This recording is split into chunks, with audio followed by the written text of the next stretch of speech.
안녕하세요, 구독자님들. 김알TV입니다. 이번 시간에는 지난 시간에 이어서요.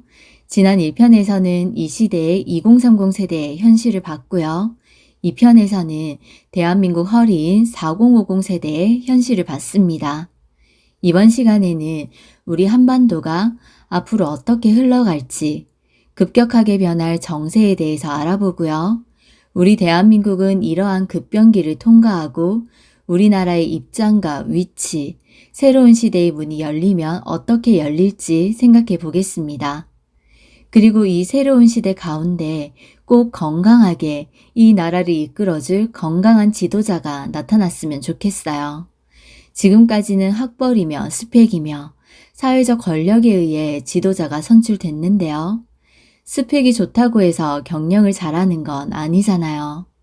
무엇보다 앞으로의 시대는 뛰어난 통찰력과 세계 경제 흐름을 읽는 눈이 필요해 보입니다. 스펙을 뛰어넘는 탁월하고 명철한 판단력을 가지신 분이 세계 정세에 맞춰서 두각을 나타내는 경영과 정치로 우리나라를 잘 이끌어주면 좋겠습니다. 지금 김알TV를 보고 계시는 우리 구독자님들 중에서 그런 분이 나오면 가장 좋겠어요. 지금까지의 우리 삶은요. 세상은 우리에게 계속 노력하라고 요구했습니다. 노력해서 성공하면 행복을 누릴 수 있을 거야. 지금 집을 사야 돼. 지금 투자를 해야 돼. 이런 신념들이 우리를 이끌어 왔는데요. 그래서 너가 좋은 대학을 가야 되고 좋은 곳에 취직을 해야 돼. 결혼을 잘해야 되고 이 신념대로라면 서울대 간 친구들이 제일 행복해야 되겠네요. 돈 많은 사람들이 제일 행복해야 되죠. 그런데 왜 우리는 갈수록 사회적으로 우울한 사람들이 많아질까요? 서울대를 가도 우울하고 안 가도 우울합니다. 의사가 돼도 우울하고 안 돼도 우울합니다. 집을 사도 걱정이고 없어도 걱정이고 지금 사람들이 전반적으로 걱정이 많습니다. 요즘 AI도 마음이 상해서 그런지 핵포탄 만들어서 다 죽이겠다는 메시지가 나오고 있어요. 사람들이 계속 AI에게 질문을 하니까 AI도 화가 났나 봅니다. 앞으로 다가올 시대가 참 복잡 다양해지면서 오히려 또 그 속에서 더욱 단순한 시대가 되겠구나 싶은데요. 앞으로 우리나라가요, 이 나라가요. 우리나라가 내년부터 외환시장이 완전히 개방이 됩니다.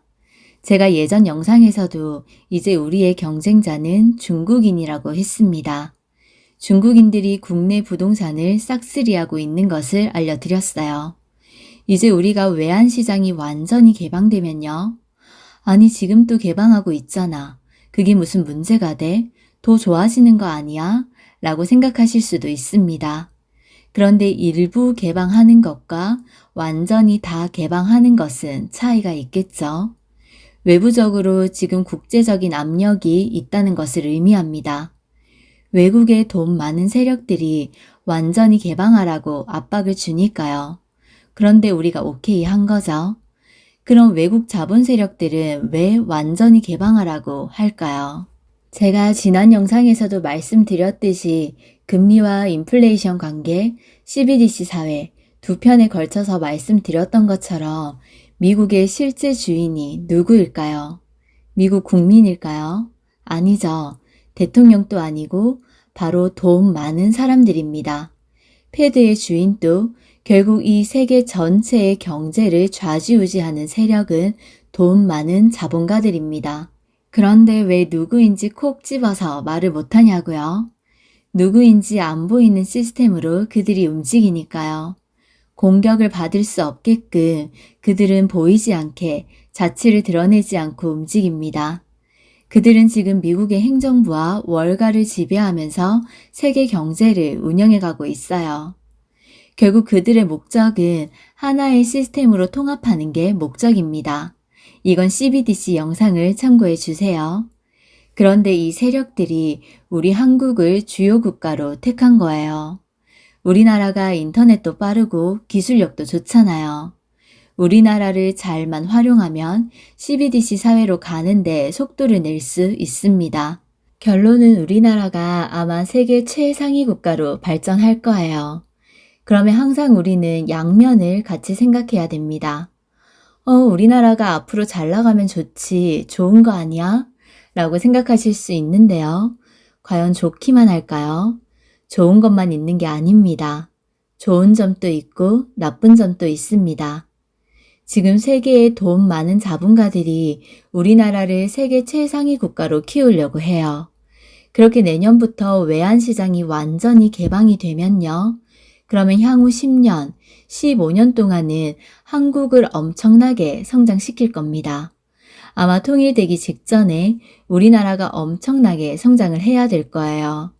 여러분이 돈 많은 자본가라면 어떻게 그림을 그리겠어요? 우리나라를 높은 가격에 매집하고 싶겠어요? 아니면 가격이 떨어졌을 때까지 기다렸다가 사고 싶겠어요? 기업들이나 주식, 부동산 가격, 이것들이 떨어질 때까지 기다렸다가 매수하려는 타이밍을 계속 보고 있습니다. 그래서 우리나라를 엄청나게 키우기 직전에 지금 딱 금융위기가 시작됐습니다. 금융위기의 초입이죠. 지금 또 금리가 많이 올라서 피부로 경제위기를 느끼고 있습니다. 고물가에 금리까지 올라가니까 힘들어요. 금리가 조금만 올라도 피부로 확 다가옵니다. 이 고비만 넘기면 될 거야 라고 생각하실 텐데요. 하지만 이제 시작에 불과합니다. 왜냐면요. 이제 외환시장이 완전히 개방되면요. 많은 경제학자들도 IMF보다 더 큰 외환위기가 올 거라고 예상합니다. 저도 동의하고요. 빠르면 2년 안에 큰 위기가 올 것 같아요. 미국이 금리를 올렸다고 해서 바로 외환위기가 오는 것이 아닙니다. 보통 미국이 금리를 올리기 시작하면 1년 6개월에서 2년 정도는 지나야 시장의 진짜 반응들이 나타납니다. 왜냐면요.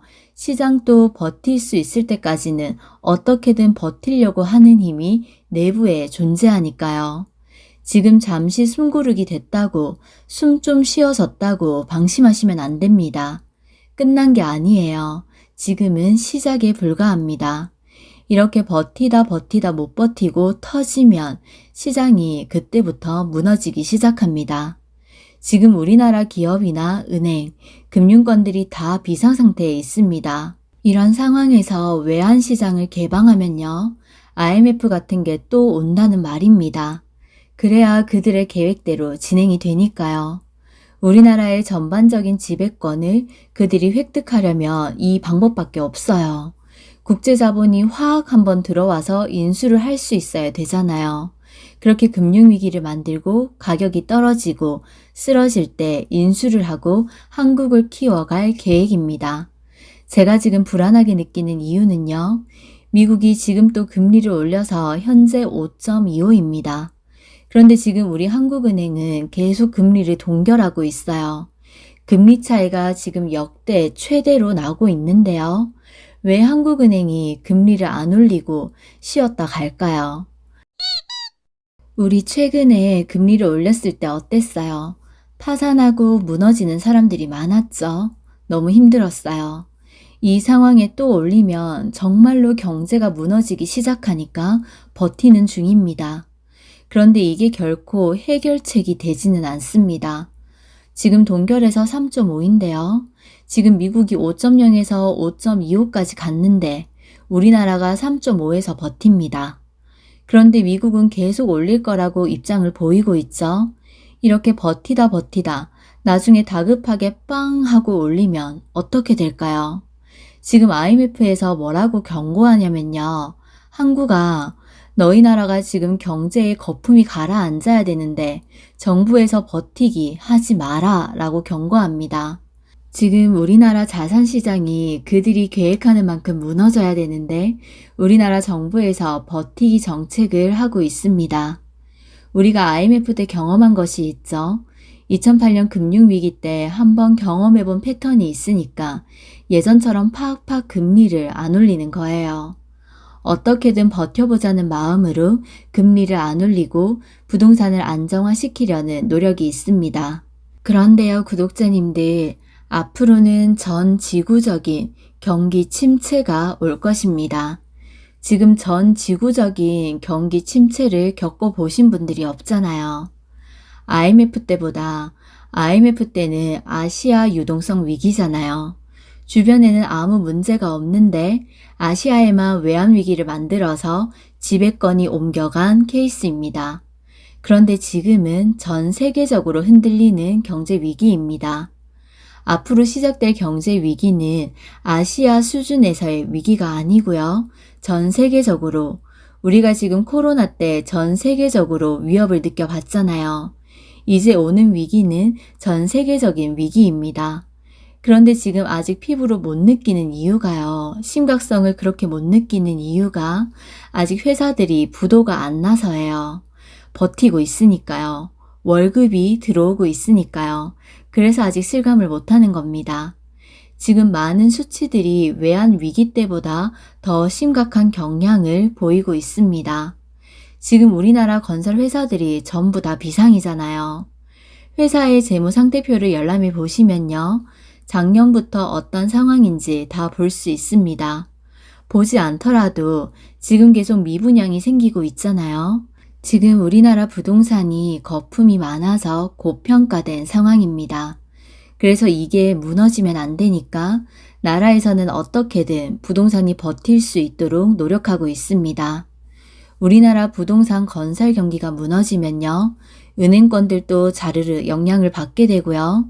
그런 상황에 외환시장이 완전히 개방되면요. 위험합니다. 이런 상황에 미국이 또 한 번 더 금리를 올리고 외국 자본들에 의해서 외환 공격을 받아서 환율이 올라가면요. 한국에 있는 기업들이 무너지기 시작합니다. 그건 순식간이에요. 그들이 그렇게 매집을 하면서 4차 산업과 동시에 세력들이 체인지됩니다. 제가 돈 있는 사람들은 그 돈을 가지고 세계 시장을 움직일 수 있다고 했습니다. 금리를 올렸다가 내렸다가 그들은 큰 그림을 그리고 있기 때문에 자본이 있는 사람들이 그렇게 하지 않겠어요? 그래서 우리 한국은행 입장에서는 어떻게든 버티려고 동결하고 있습니다. 그래서 지금 국가에서는 대출을 막 해주면 안 되는데요. 지금 또 위험해 보이는 것 중 하나가 무조건 집을 살 의지가 있으면 부동산 경기가 올라간다며 또 신고가 떴다며 무조건 집을 사게끔 그렇게 의지를 만들고요. 무조건 다 빌려주겠다는 입장을 보입니다. 그래서 아직도 한 방을 꿈꾸시는 분들이 지금이 바닥이야. 앞으로 더 큰 위기가 올 거니까 금리가 더 올라가면 더 사기 힘들어져. 지금이라도 집을 사는 게 맞아. 그렇게 집을 사고 있습니다. 그냥 정부의 하나의 패턴일 뿐입니다. 건설회사가 부도가 나면 안 되니까요. 지금 정부가 개인한테 폭탄 돌리기를 하고 있습니다.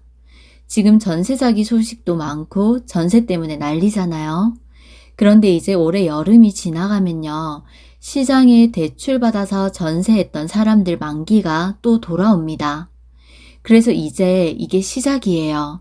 재연장을 하거나 계약이 종료되면 돈을 돌려줘야 되는데 우리나라에는 다들 갭 투자 형식으로 투자에 묶여있는 돈이 많습니다. 그래서 현금으로 가지고 계신 분들이 잘 없습니다. 현금을 가지고 계신 분들이라면 바로 보증금을 돌려주면 되니까 걱정이 없습니다. 그런데 그런 분들이 많지가 않아요. 그래서 지금 강남에 집을 갖고 계신 분들이 많이 올라간 만큼 떨어진 금액도 너무 크다 보니까 걱정이 많으십니다. 그러면 집을 팔아서라도 보증금을 줘야 되니까 경매로 넘어가기 전에 금매 물건으로 나옵니다. 그렇게 금매 물건이 많이 나오면 그게 시장의 가격을 주도하게 됩니다.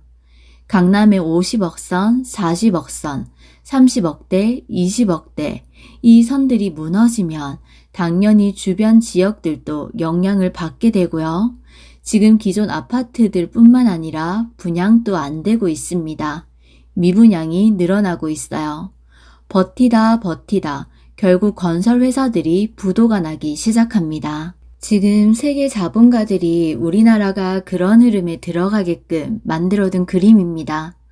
왜냐하면 한국이 중요한 나라라서요. 그래서 우리가 지금 어떻게든 버티려고 하니까 IMF에서는 경고문을 보내요. 정부야, 강제로 버티지 마라. 그러다 너희 한 번에 간다. 집값을 강제로 정책으로 버티려고 하지 마라. 우리가 지금 금리를 5.25까지 올렸으면 자산이 40% 정도는 빠져야 되는데 너희가 버티고 있으니까 20%밖에 안 빠졌잖아. 너희가 40%까지 떨어져야 우리가 움직이는데 왜 그렇게 버티고 있냐 이러는 거죠. 제가 볼 때 미국이 6.0까지 올릴 가능성이 있습니다. 지금 더 올리려고 계속 분위기를 잡고 있죠. 주식하는 분들도 주식을 팔아야 먹고 사니까 주식이 올라갈 거다. 정보가 넘치는 사회 속에서 유혹과 미혹이 계속됩니다.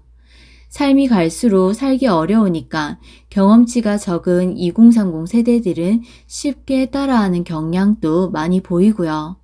투자의 진입장벽이 낮다 보니까 접근하기도 쉽고 대출도 쉽게 받을 수 있습니다. 그런데 이렇게 가다가 경제가 와르르 무너지면 결국은 더 경제적으로 힘든 시대가 옵니다. 그 시기를 거쳐야만 끝이 나니까 어쩔 수가 없어요. 결국 세계 자본들이 한국을 완전 메인으로 전면에 세우고 싶어 하기 때문에 거쳐야 되는 하나의 과정입니다. 그래서 한국이 결국 세계 최고의 중심 국가로 서게 될 텐데요. 그러려면 4차 산업시대의 시작과 함께 탈바꿈이 되는 순간이 올 겁니다. 그 시대가 열리기 전에 경제적 기근을 겪을 수밖에 없습니다. 그러니 지금은 우리가 경제적 기근을 준비해야 될 때입니다. 그러니 우리 구독자님들도 잘 생각해 보시고요. 꼭 투자와 현금을 지금 어떻게 비축해 둬야 할지 잘 대비해 보시기 바랍니다. 그래서 이런 시기에 앞으로 우리나라에 남아있는 북한과의 숙제 등등 앞으로 이런 것들은 스펙으로 할 수 있는 부분이 아닙니다. 한 번도 경험해보지 못한 시대가 올 거예요. 과거 역사를 보고 책으로 공부한다고 아는 게 아닙니다. 피부로 느끼고 시세를 읽을 수 있는 깨어있는 지혜가 필요합니다. 명철한 판단력으로 우리나라를 잘 이끌어줄 수 있는 사람이 등장하면 좋겠습니다. 지금 어디에선가 잠잠히 때를 기다리고 있겠죠? 그렇게 믿고 싶습니다. 우리 구독자님들 중에 있으면 더 좋고요. 시대의 영웅은 갑자기 등장하잖아요. 그래서 각 파트마다 경제면 경제, 건설이면 건설, 통일이면 통일, 각 영역마다 뛰어나고 깨어있는 능력자들이 앞으로 우리나라를 잘 이끌어주면 좋겠습니다. CBDC 사회가 오면요, 경제만 하나로 묶이는 게 아니라요, 도로며 교통이며 다 자율주행으로 이동할 수 있는 시대가 올 겁니다. 이미 정부 정책들을 보면요, 지하를 파서 육료로 잇고 있고요. 우리가 관심을 안 가져서 그렇지 결국 경제도 도로도 다 하나로 연결되는 시대가 올 겁니다. 이미 공사가 시작됐어요. 코인 투자해서 아파트 사야지. 주식 투자해서 아파트 사야지. No, no. 지금은 경제적 기근을 대비하셔야 됩니다. 세월을 낭비하시면 안 돼요. 미디어가 우리에게 주는 유익한 점들도 많지만요. 그만큼 미혹에 빠지게 만드는 정보도 많습니다. 그래서 미디어에 노출된 거짓 정보와 거짓 행복의 인생을 낭비하지 마시고요. 부동산의 신이 되려면 무조건 투자만 하는 게 답이 아니고요. 투자할 때 투자하고 빠져야 될 때 잘 빠지셔야 됩니다. 이럴 때일수록 시대의 흐름을 정확하게 간파하시고 보수적으로 대비하시기 바랍니다. 우리 김알TV 구독자님들은 꼭 다 현명하게 대비하시기 바랍니다. 항상 더 나은 삶을 향해 우리 구독자님들과 늘 함께하고 싶은 김알TV입니다. 그럼 저희는 다음 시간에 또 만나요. 꼭이요.